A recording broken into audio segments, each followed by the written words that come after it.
There are those who hire event planners and those who choose to plan events themselves. If you identify with the latter, then you're in luck. In this module, you will find helpful information to set you on the right track to planning your own seminar, workshop, or exhibition. Primarily, we'll be looking at these events and how they differ from one another. This will help you shape and structure your own custom event with more precision. Before you start planning your event, it is critical that you determine the nature of the event. Is it a seminar, a workshop, a seminar cum workshop? It is of utmost importance that you choose the right description for your event. Your audience wants to know what sort of experience to expect. Misinformation, such as labeling a workshop as an exhibition, for example, may cause your audience to feel underwhelmed or underfulfilled. First, let's take a look at seminars, workshops, exhibitions, and what they mean on a surface level.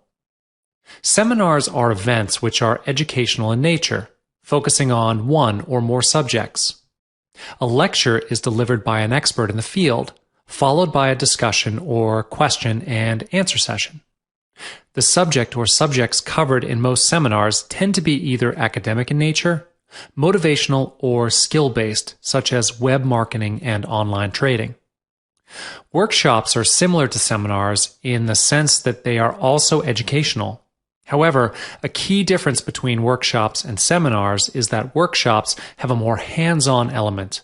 Be the subject dance, carpentry, or knitting, workshop participants can be expected to learn a skill and practice their newfound skill during the event, with guidance and feedback from the instructor. An exhibition, in the commercial sense, is a trade show which focuses on either the public or private display of new products by companies in a specific industry. Think automobiles and real estate. It is a great opportunity for companies to showcase their products to the general public, or to reveal prototypes to business affiliates and journalists. It's an ideal ground to also scout out new trends in the industry. Now, let's take a more in-depth look at what goes into planning an effective seminar. First, a good seminar has a very clear purpose. Whether it's motivational or skill-based, a seminar should never digress too far from its main topic. Determine for yourself and the attendees the primary and secondary objectives and decide on the outcome you want for the attendees. Is it for them to leave with a new skill? Or maybe for them to have more confidence? A deep understanding of these goals can help you streamline and prioritize the topics you want to cover throughout the seminar. Feel free to share these goals with your seminar participants. Outlining objectives for them can give participants a clearer idea of what to expect from the seminar. Before launching into the topic of the seminar, introduce yourself to the attendees. When introducing yourself, be amiable and humble, but also confident, especially when relaying your qualifications. The attendees want to know that you are knowledgeable on the seminar topic. Also, if it's a smaller scale seminar, consider having the attendees introduce themselves as well. Handouts are great tools for seminars. Surveys or questionnaires can help you find out how familiar your audience is with the subject you're presenting. They also keep participants engaged and active. However, be sure to keep your handouts well spaced out and as concise as possible. You want these handouts to supplement the things in your speech, not distract from it. One handout should take an attendee a maximum of 5 minutes to complete. Keep questions brief and direct. Consider using questions with multiple choices or true or false answers. Along with any handouts you have prepared, a detailed agenda or a minute-to-minute rundown of the seminar should be provided to attendees beforehand or at the beginning of the seminar.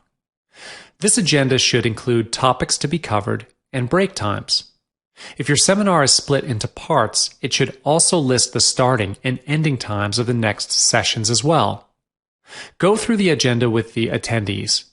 It's good practice to follow up your initial introduction immediately with taking participants through the agenda, as it prepares them for their time with you. Your speech is the core of a good seminar, so ensure that you have rehearsed your script and you know it very well.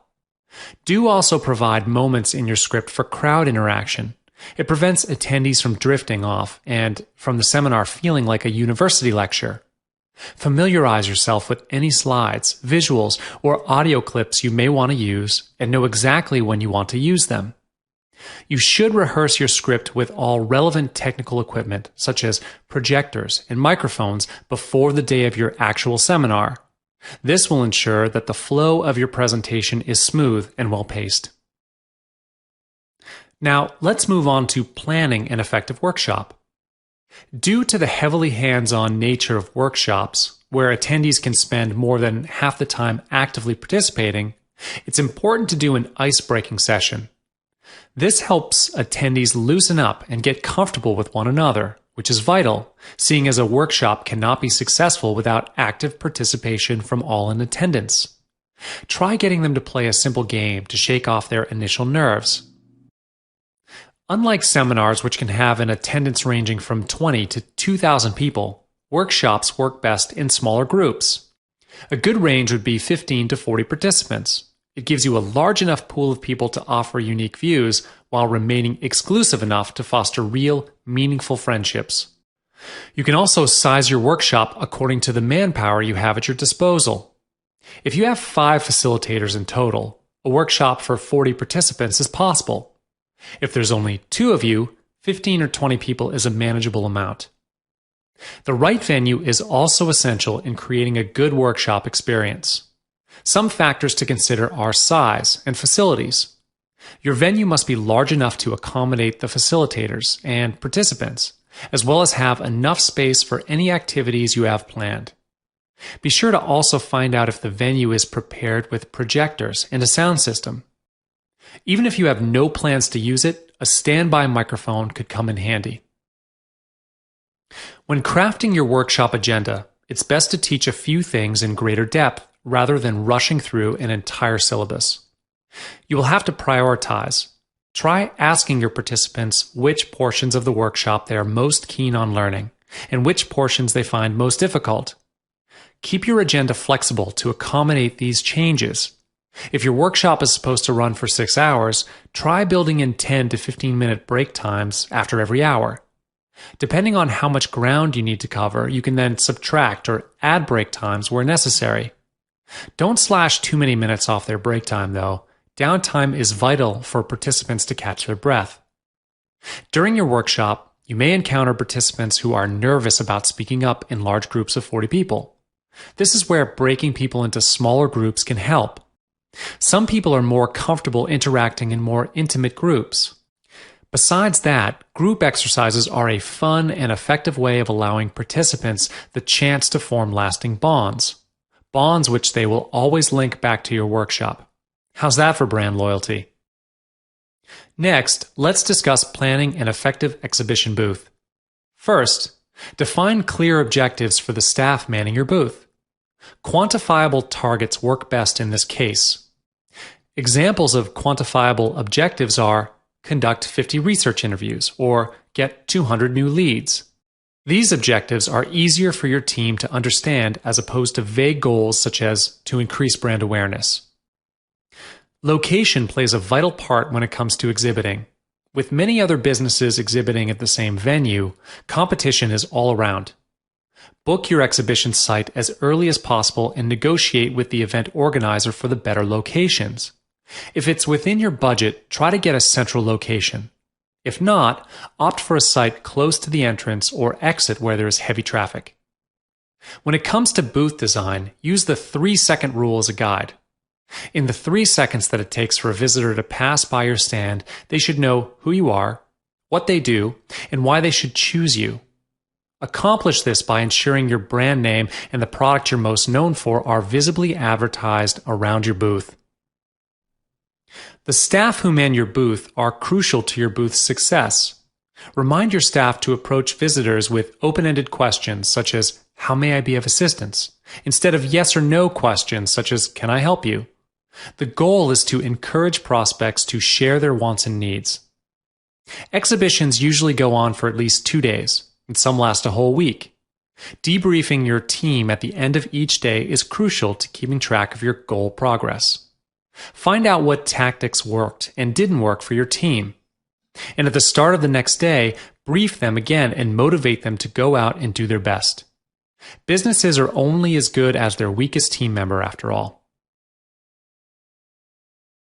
Organizing your own event is not an easy task, as anyone in events management will tell you.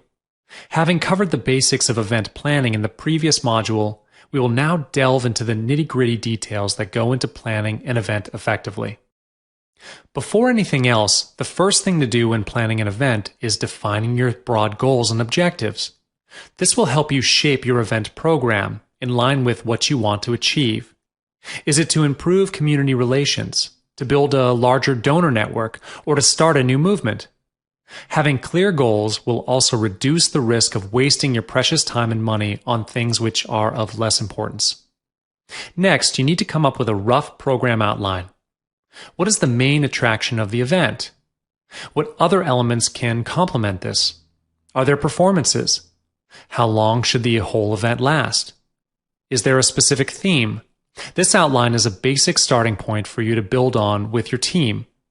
Do keep in mind your target market when crafting your event plan.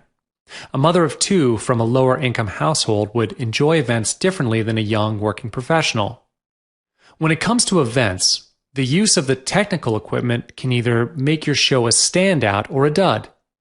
Based on your rough outline, list down the technical aspects that come into play. Microphones, projectors, pyrotechnics. Do you have the technology on hand, or will they need to be outsourced? These technical elements need to be identified early on, as they will affect a large portion of your planning. The last thing you want is to face technical difficulties on the day of the event. Once you have a clearer idea of the event you're organizing and the elements involved in it, you'll need to expand your project team. You might want to hold open recruitments or select from a pool of contacts you already have. Whichever it is, try to pick team members who are good at working with other people. Solo players tend to hold teams back. You also want people who are as passionate about the event as you are. They will have a deeper investment in it and are likely to put more enthusiasm and effort into their work.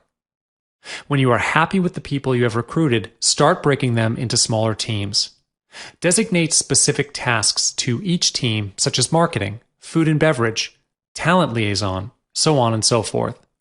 When assigning members into teams, play to their strengths.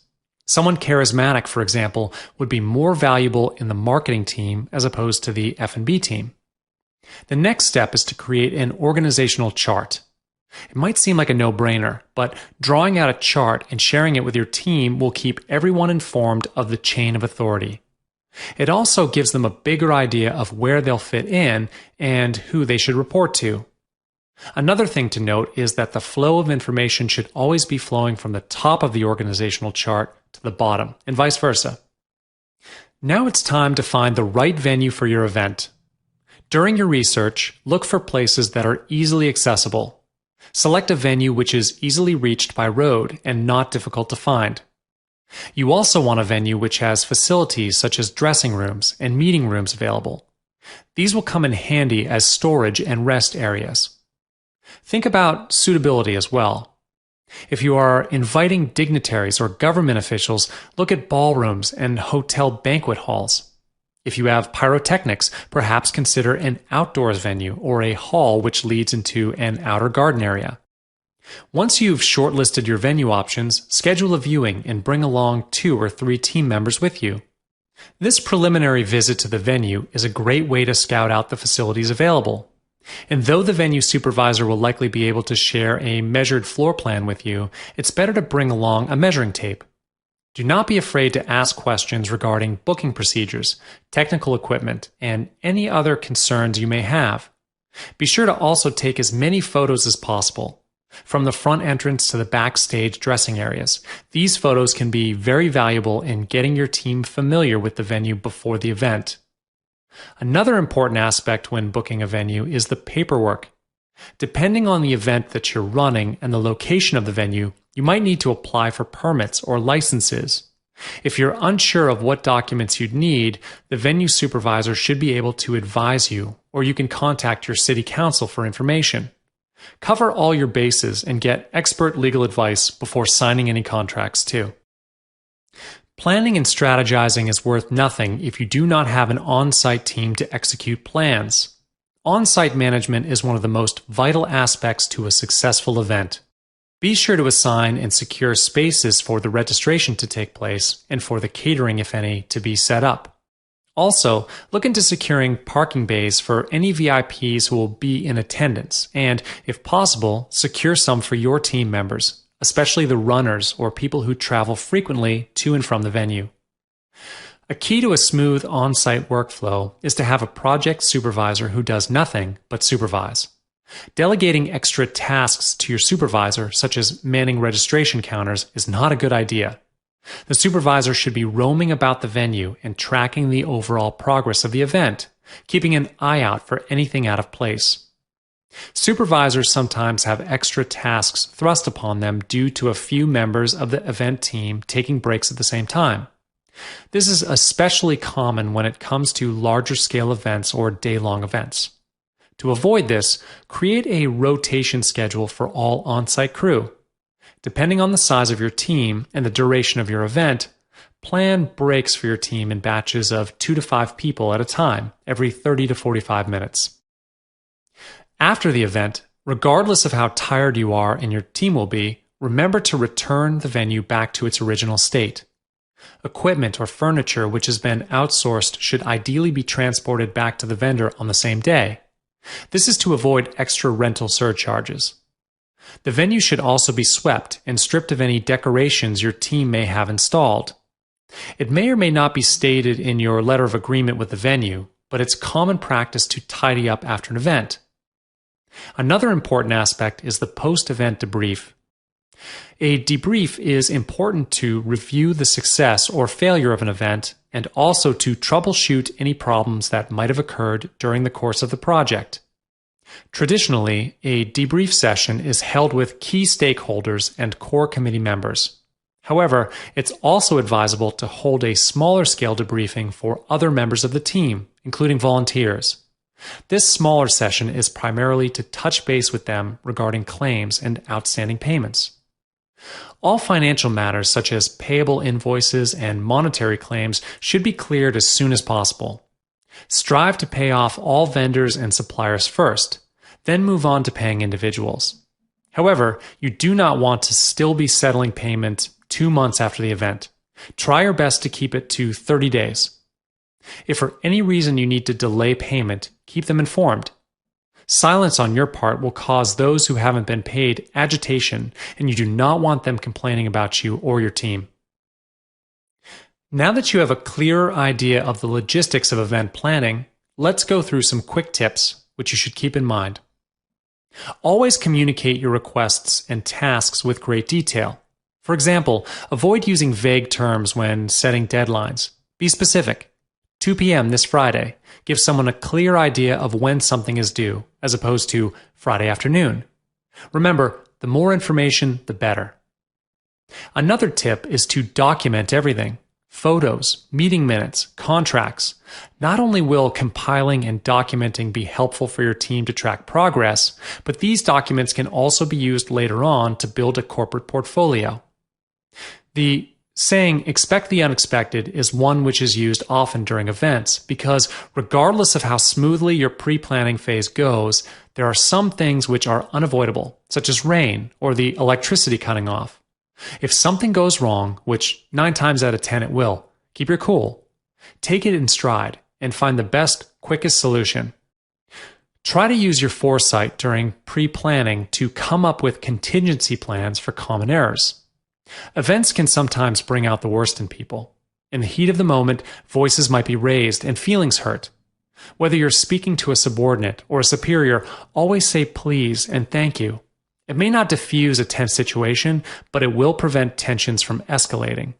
And people do function best when they know they are respected and that their efforts are appreciated.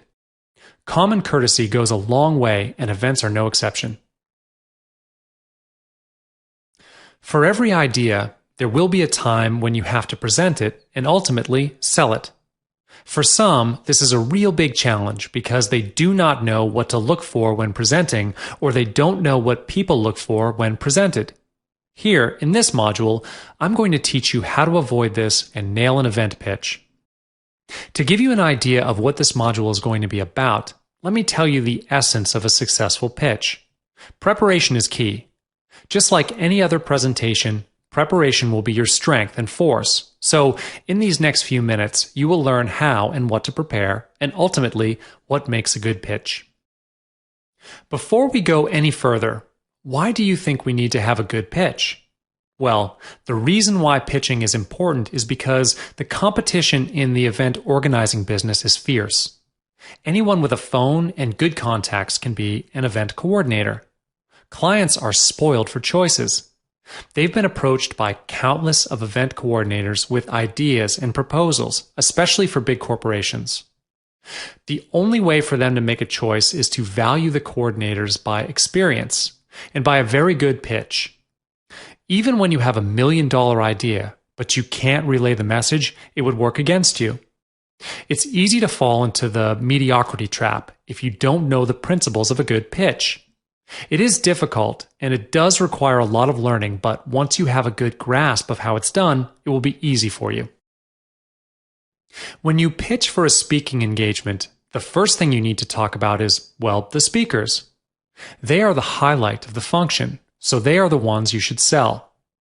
When you talk about the speakers, you have to mention why they are chosen, how big their influences are, and their successes. These are the things your client would want to know, and this is how you're going to impress them. In fact, with all these in mind, you can make a better choice in choosing speakers. Think about what the speaker's specialties are. Are they charismatic? Are they insightful? Are they knowledgeable? Are they funny? A funny speaker is always a good idea. Even though for a solemn topic, audiences expect to laugh or even chuckle.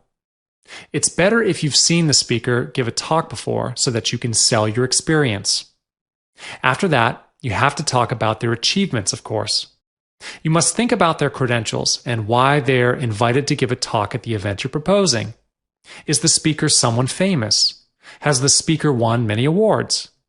All these things will come into play in determining whether people will come to your event or not. Also, they will decide whether your proposal will be accepted or not. As an event coordinator, what you have to do when pitching is to sell the idea and also sell yourself. You are a big part of the project, of course, and organizers want to know the person who is going to be holding the helm of their project. Coordinating an event is a big responsibility, and the coordinator holds an important role, which is why organizers will only look for the ones who they can truly trust to carry out this duty. How do you convince them that you're the right person? The first thing you need to do is present yourself well. This includes the way you speak, the way you act, and the way you dress. First impression is crucial. When you're meeting the organizers to pitch, you need to speak eloquently and with confidence. Dress accordingly. Find outfits that would instill confidence in you and in the organizers. After that, you have to impress them with what you have in your arsenal. This includes your credentials, past experiences, your specialties, and everything about you that would sell. It's almost the same principle as with applying for a job, so you need to go out there and impress them. What the organizers will definitely look for is your past experiences in event organizing and how successful they were. Here are some vital things that you should think about when drafting your pitch. As mentioned, preparation is key. Not everyone can just go in a pitch and wing it. You're more likely to fumble and give a messy pitch if you are unprepared. First of all, affirm the structure of your pitch. You need to think about how you're going to present your idea. If you think you're not an articulate person, prepare key points in proper sentences so that you wouldn't awkwardly pause to rack your brain for words. Besides, we are far more comfortable with a prepared and practiced pitch. Next, you need to think about the hook. In every pitch, there is a hook. It's an idea that grabs the attention of the listeners and makes them listen through the whole pitch. A hook is the most interesting part of your idea. It is the strength of your idea. It's the wow factor. Ask yourself what it is about this idea that has the potential to make a real impact. The answer to that is the hook. One big important aspect of the event is to have a purpose and objective. There is no event in the world done without a purpose and objective. You must know what yours are. What is it that you want to achieve with this event? Will it leave an impact? Will it improve something? You need to have a clear direction on where you're going with it and why you're doing it. When pitching, you need to know this. Not only that, you also need to know how you can achieve your objectives. Moving on, you also need to know who your target audience is. For this part, you can't be too general. For example, the target audience is women. It's not enough. You need to be more specific and identify which group of women. For example, if you're organizing an event about domestic violence awareness, your target audience should be women who are connected to or directly involved in household abuse. Yes, we would want all women to be involved in this, but when pitching, you need a specified target so that the organizers would know that you have a clear direction on where you're going with your idea. Last, think about what the audience will experience. What will they feel after the event? What kind of changes you're hoping for them to make? The organizers would want to know all of this. Remember, an event is all about experiences. For bad events, a participant may forget what they've learned, but they'll never forget how they felt. Now that you know what it takes to make a good pitch, all you need to do now is be confident and all else will be well. We've discussed how to plan an event and run it. We've learned about how to pitch an event and even explored the structure of a pitch. So now, in this module, I'm going to teach you how to have the seats to your event filled. This involves promotion, which includes groundwork and online. First of all, how soon should we start promoting the event? Well, it depends on the expected turnout. For an expected turnout of 50 to 100 people, it's best that you start promoting at least 3 to 4 weeks prior. This is a principle that you should follow to be safe.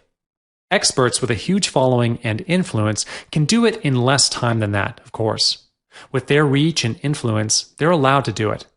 However, there are other events like success resources that would start promoting 3 to 6 months prior, even though they are world-renowned. So, even if you're established, it's still a good idea to play it safe. Your promotion should start at least 3 to 4 weeks before the program. Remember, the bigger the expected turnout is, the earlier you should start promoting.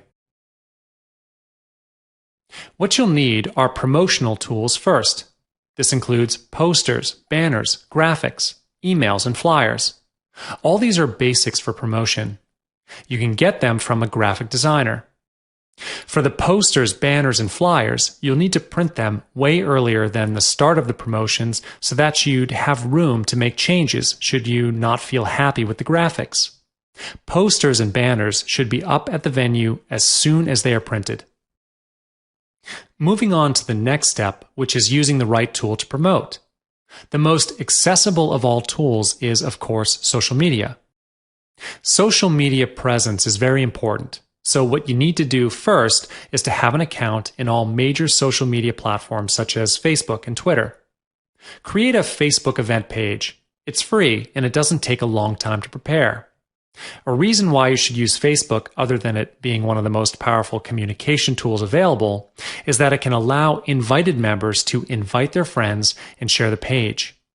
Also, with Facebook, your attendees can check the time and venue conveniently should you not have a website.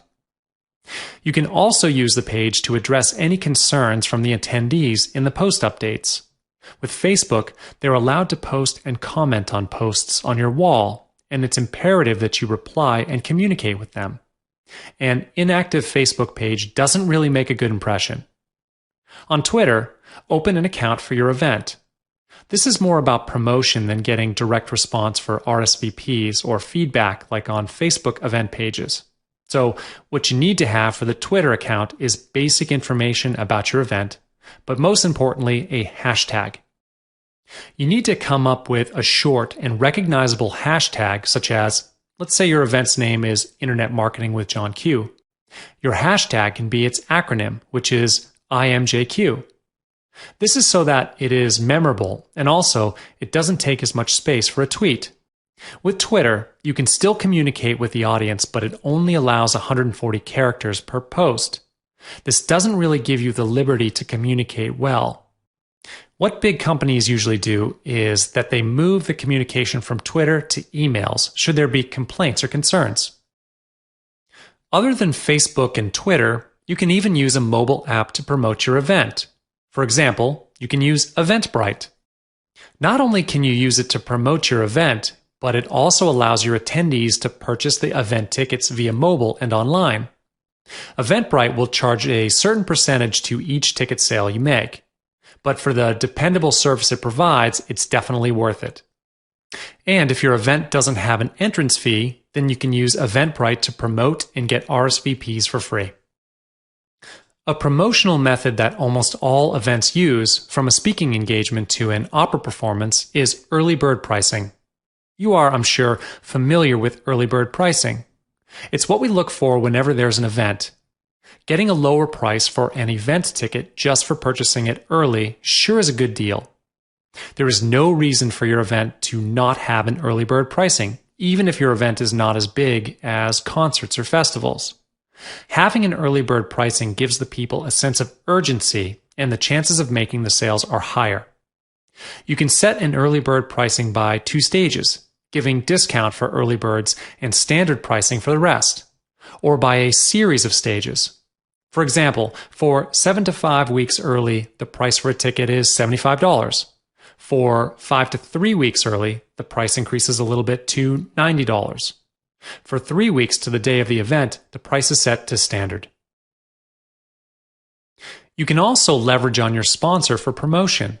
What you can do for them, especially for big organizations, is to write an invitation email to the event for the sponsor to send to their employees and everyone involved. Sponsors rarely will promote the event they sponsor except internally, between departments under them. Hence, you have to make it easier for them to promote by sending them a template email. You will learn more about sponsors and how to attract them in the next module. Your speakers are an instant leverage. Most likely, they have their own followers, especially if they're renowned and prominent.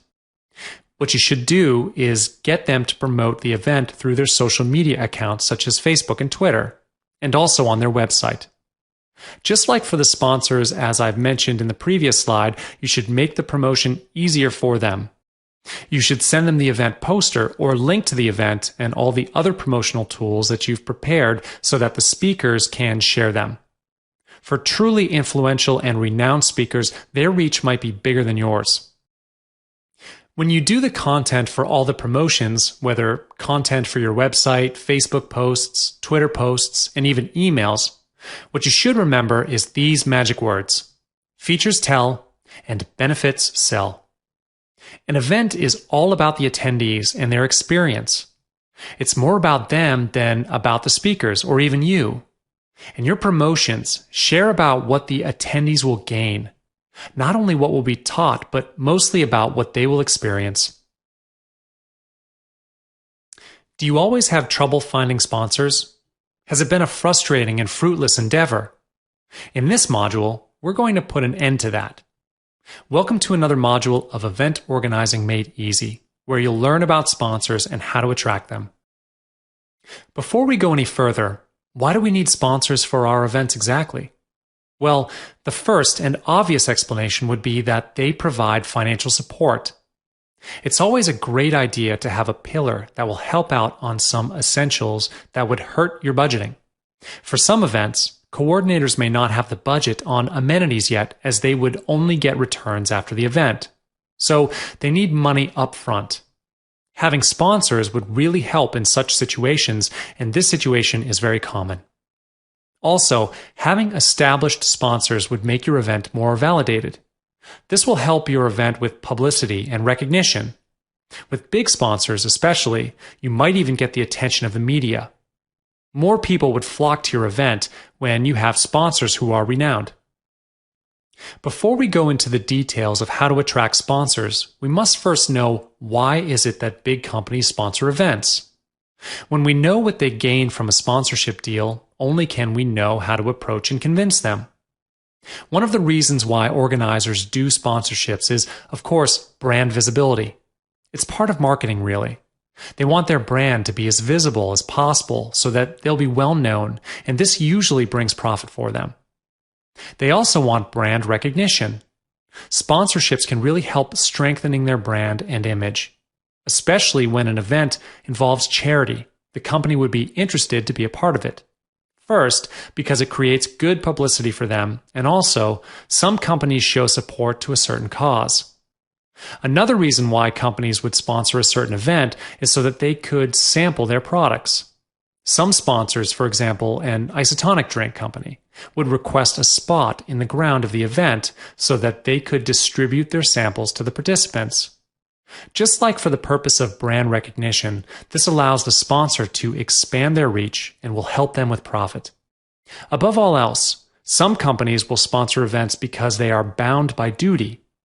They all have a corporate responsibility and they have to do sponsorships. In big companies, they have a corporate responsibility department that you can approach when you want to request sponsorships. Now we'll move on to actually approaching sponsors. First of all, you need to find out who in the organization you should approach. With small and medium businesses, there probably won't be any trouble to talk to the business owner directly. But for big corporations, you need to approach a specified department. Usually, for really big corporations, they have a corporate responsibility department. They're usually the charity arm of the company. Or, if the company doesn't have a corporate responsibility department, you can approach the marketing department. They are responsible for the company's image too, so you can bring the proposal for a sponsorship to them. Get in touch with them, then follow their procedure should they have one. Usually, they get a large number of sponsorship requests, so they've established a procedure for all the applications. When you get through to them, you have to give them a reason to sponsor you. Previously, we've explored effective methods in pitching. In appealing to the sponsors, it's quite similar to what you learned in that module. The only difference is that, with sponsors, there's one extra element that you need to have in your pitch: emotional. Remember that you need the sponsors more than they need you. What you can do is leverage on emotions when you request for sponsorship. Emotion is a powerful tool. It's the ultimate connection. This works especially for humanitarian and even animal welfare-related events. You show them that your event is for a bigger purpose. To do this, you can share a story. With stories, you can create sympathy and empathy. It's the only way to use the emotional approach with them. A story is the best way to appeal to them emotionally. It can be someone else's story, or it can even be your story. The important thing is that when you've appealed to them emotionally, the chances of getting a sponsorship are very high. Next, what the sponsors will definitely want to know is who will be attending your event. The demographics of the audience. As discussed in the pitching module, you need to know specifically who they are, including age range, gender, interest, and more. It would be more appealing to the sponsors if your event and the sponsor share the same target audience. You'd have a higher chance of getting their sponsorship if that's the case, as they will always want to expand their market and keep their visibility with their current customers. Next, you'll have to emphasize on what the sponsor would gain from sponsoring the event. As mentioned before, if your event shares the same target audience as the prospective sponsor, then it'd be easier to convince them because they would want to reach out to the same group of people. That would be an obvious gain from this event. If there are other gains from the event, such as a media exposure, tell the sponsors that it would be good publicity for them. When you ask for money, state a specific number. Because of this, you need to really find out what you need from the sponsor. For example, as mentioned way earlier, some amenities need payment up front, and for some events, the returns would only come in after the event itself. So the coordinator needs the sponsor to help them with this particular problem so that the event can take off. In this case, the coordinator makes it clear what is needed from the sponsor. When you pitch for a sponsorship, it's important to keep it short and brief. Present them the key points, like what the event is all about, what is the hook, how much you're spending, and the demographics of the target audience, and also the point that we've just discussed in the previous slide, which is the exact budget that is needed. When you talk about it, just get to the point and finish as soon as you can. Your sponsors are very likely busy. Be respectful and try not to take too much time with them. Lastly, one simple thing that you need to remember is to follow up on the deal. This is not only so that you'll get an answer soon, but also it'll help them to sway towards a favorable decision. If they're quiet, it usually means that they haven't arrived at a decision yet. A simple follow-up like an email or a short phone call could make a big impact in the sponsor's decision-making. Hello, and welcome to How to Turn Your Event Fun and Profitable, the last module of Event Organizing Made Easy. Congrats on making it this far. In this module, we'll share with you tips which you can apply to your event to create a fun, fresh atmosphere and bring in profit. Let's go straight into it now. For the first half of this module, we'll be focusing on increasing the fun element of your event. People dread attending events because oftentimes events just go through the motions. Go creative with your next event. Try shaking things up with a wild theme such as Cuban Carnival or Mardi Gras. Incorporate your theme extensively into decorations, food and beverages, performances, you name it. Have a conga line or hula dancers parade through the audience at break time. The sky's the limit. With themes, it's best to go all out, or the impact will come off as tacky instead of creative. Next, try bending or breaking some common rules. Restrictions and rules are important for events to run smoothly, but there are some which are arbitrary and do not need to be in place. For example, why not do away with traditional dress codes? Get your attendees to swap out suits and ties for something more casual, or get them to dress in line with your theme. You could even hold a best dressed contest to encourage guests to dress their best. If funding allows it, prepare little bits of costume to hand to attendees when they register, such as colorful beads for Mardi Gras or flower leis for a Hawaiian-themed event. We all know that technology plays a big part in the success of any event.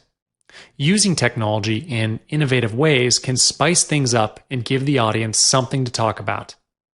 Try out silent conferencing maybe, where attendees are given headphones hooked up to the speaker's microphone or laptop.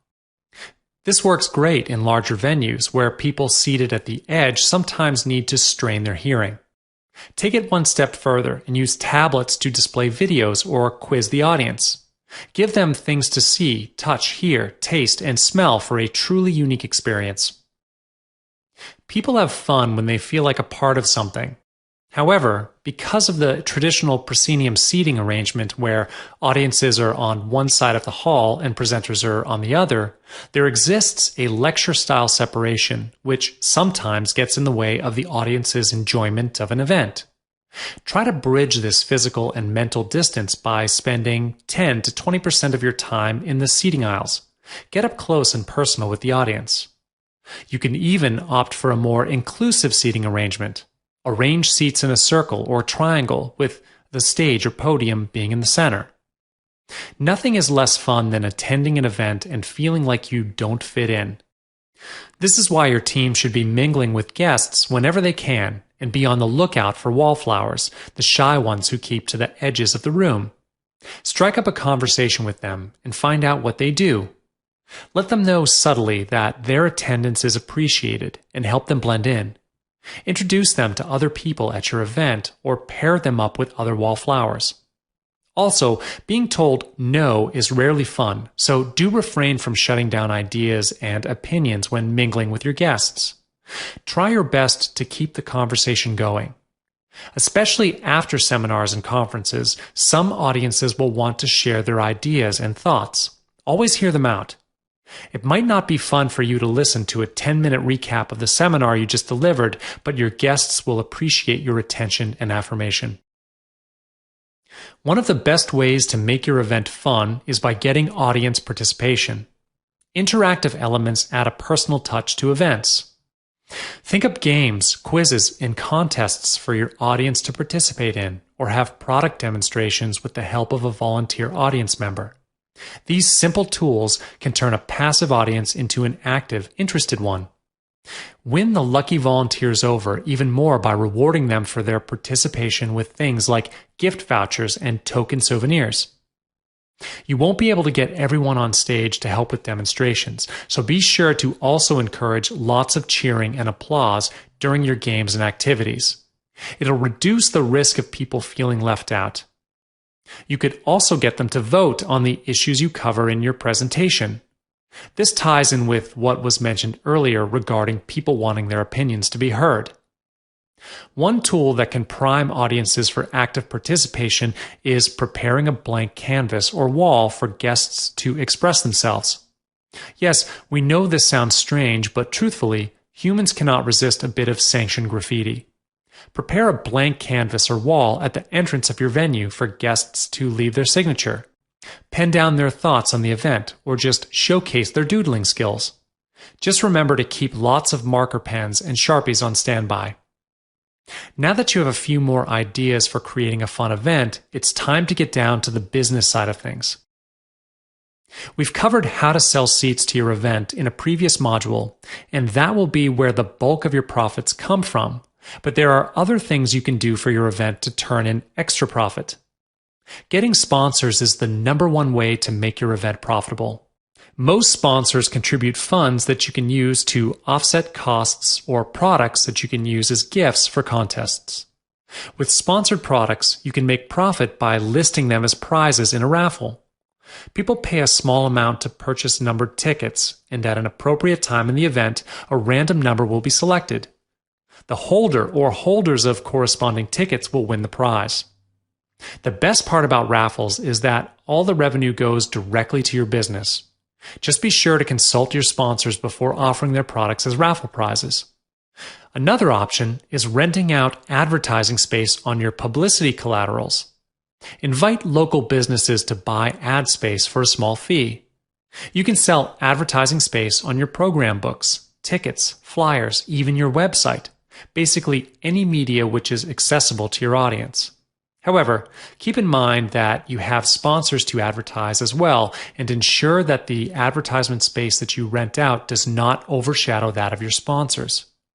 On top of this, you can also utilize any extra floor space at your event by lending it to local businesses to set up exhibition booths or sales booths for a small percentage cut of their revenue. This, of course, has to be done tactfully, as you do not want the booths to pull audience away from your main event. Also, if your event is in a commercial building such as a hotel or mall, do check with the revenue manager on their policies before making any deals with third parties. Another way to increase your profits at events is to offer exclusive promotions to your attendees. Depending on the nature of your business, consider selling discounted packages exclusively for ticket holders of your event. You could also consider offering an online discount code if you have an online store. The validity of these promotions can be either while stocks last or for only the next 7 days following your event. This will motivate your attendees to make purchases before it's too late. If you have another upcoming event which is already confirmed, perhaps offer admission at discounted rates as well. This will work best if your next event ties in with the one you are currently executing. For example, if you're delivering a business seminar and the following seminar is pertaining to internet marketing, there's a strong likelihood that your audience will be interested. Speaking of tying in, see if you can strike up any tie-in promotions with a nearby cafe or restaurant. Eateries in the immediate vicinity should be interested in collaborating as long as they can see themselves benefiting from such a partnership. Put a promotion in place whereby purchasing your product could entitle your guests to a 10% off at so-and-so cafe, with any purchase above a certain amount. While products and material goods are great, studies show that experiences have more value. A signed autograph from an author is great, but having a conversation with one is better. Look at ways for you and your event to build on this. You could sell slightly higher priced tickets that allow admission to an after party where ticket holders can meet and mingle with the top performers from your event.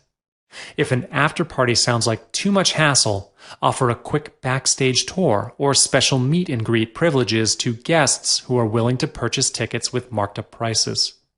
If your event highlights a famous speaker or a revered author, Perhaps sell premium VIP tickets, which entitle ticket holders to a private dinner with that speaker. Or instead of selling tickets, hold an auction where the highest bidder gets a one-on-one dinner with the speaker of their choosing. Your guest speakers should be agreeable to this, granted they get a cut of the ticket price or auction bid.